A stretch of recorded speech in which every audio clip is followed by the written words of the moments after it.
سلام، خیلی خوش اومدید به اپیزود اول استارت آپ. من رضا هستم، ستارت آپ فاوندر از دل اروپا، اتریش. راهنمای شما هستم تو این سفر جذاب به دنیای استارتاپ ها توی اروپا. توی اپیزود اول سعی میکنیم که یه بررسی دقیق داشته باشیم از اکوسیستم استارتاپی اروپا که پایه رو بتونیم برای اپیزودهای بعدی بذاریم. اروپا توی چند سال گذشته به یه هاب بزرگ فناوری و نوآوری تبدیل شده. اتفاقی که میفته اینه که خیلی از کشورهای اروپایی دارن حمایت‌های بسیار بسیار جذاب و جالبی میکنن از استارتاپ ها. هاب های بسیار بسیار متعددی، اینکیوبیتورها و اکسلراتورها، پروگرام های بسیار بسیار متعددی توی اروپا هر ساله داره به صورت متعدد افتتاح میشه، راه اندازی میشه و یا انقدر بزرگ میشن که سعی میکنن که برای ادامه کارشون به سیلیکون ولی امریکا برن. تعداد شرکت های سرمایه گذاری طبیعتاً خیلی افزایش پیدا کرده توی سالهای گذشته و یه چیزی مثل رشد قارچی شروع کردن. یک عالمه سرمایه گذار سعی میکنن به فاوندرهایی که نیاز به سرمایه دارن، نیاز به جذب سرمایه دارن، کمک بکنن که بتونن راهشون رو یه مقداری سریع‌تر برن جلو. بیاین برای شروع در مورد بازیگرای اصلی توی اکوسیستم استارتاپی اروپا صحبت بکنیم.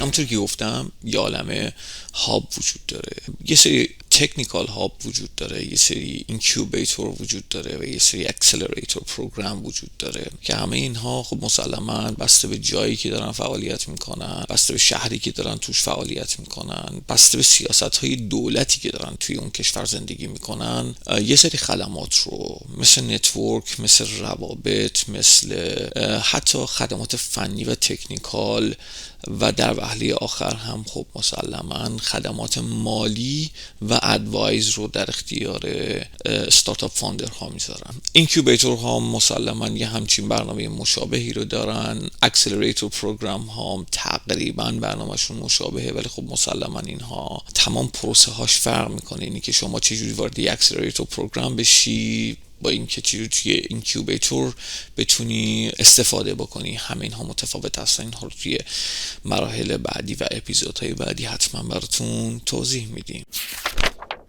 ولی خب این انقدر جذاب و جالب شده توی چند سال گذشته این شکلیه که شما یه استارتاپ فاوندر رو در نظر بگیرید که داره توی جنوب فرانسه نشسته توی یه دونه کافه، داره یه دونه کافه میخوره و داره رویا پردازی میکنه در مورد این که استارتاپ بعدیش چه چیزی باشه و در چه زمینه‌ای باشه.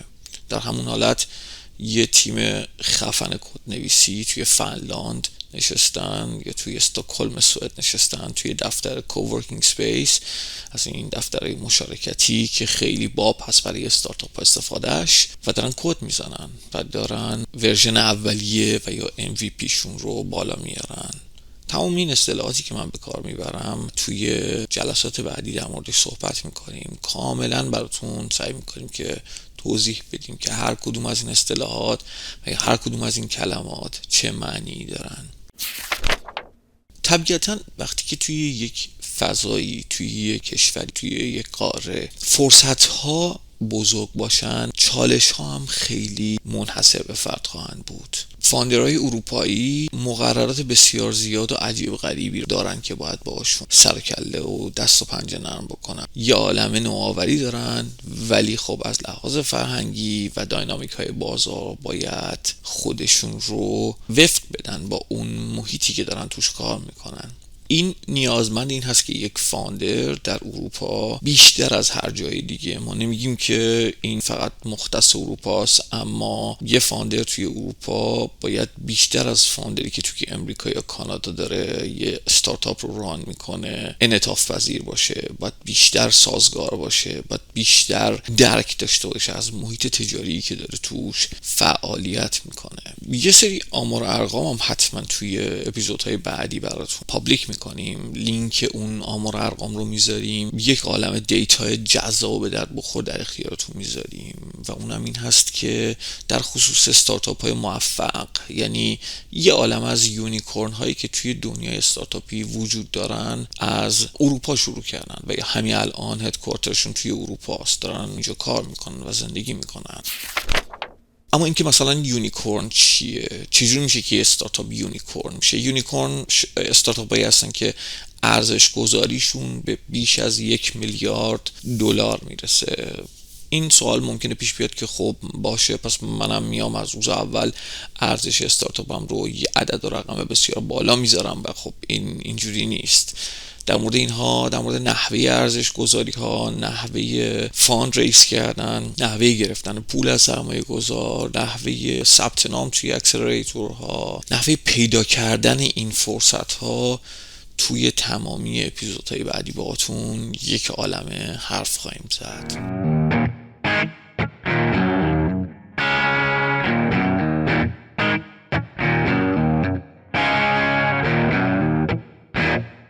همونجوری که سفر خودمون رو ادامه میدیم، میایم یه سری داستان از فاندرها و یا بنیانگذارایی که با یه ایده شروع کردن، استارتاپشون خیلی موفق کردن بررسی میکنیم، تجربه هاشون رو بررسی میکنیم، چالش هاشون رو، پیروزی هاشون، که شاید تمامی اینها الهام بخش یک نقشه راه باشه برای کارآفرین ها، برای تویی که داری به این اپیزود گوش میدی، برای تویی که میخوای در آینده توی اروپا یه استارتاپ داشته باشی، حالا یا داری اینجا زندگی میکنی یا میخوای مهاجرت بکنی به اروپا برای داشتن استارتاپ خودت. شاید تمامی این بررسی ها و داستان بنیانگذاران موفق بتونه نقشه راه باشه برای تو.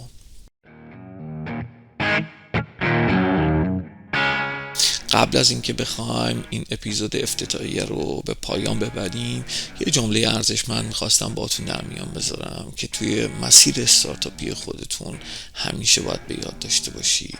میگه سفر استارتاپی نه تنها در مورد رسیدن به مقصده، بلکه در مورد درس هایی که در طول مسیر یاد گرفته میشه، ارتباطاتی که در طول مسیر برقرار میشه و تأثیری که در نهایت ایجاد میکنه. از شما خیلی ممنونیم که توی این اپیزود افتتاحیه از استارت آپ همراه ما شدید.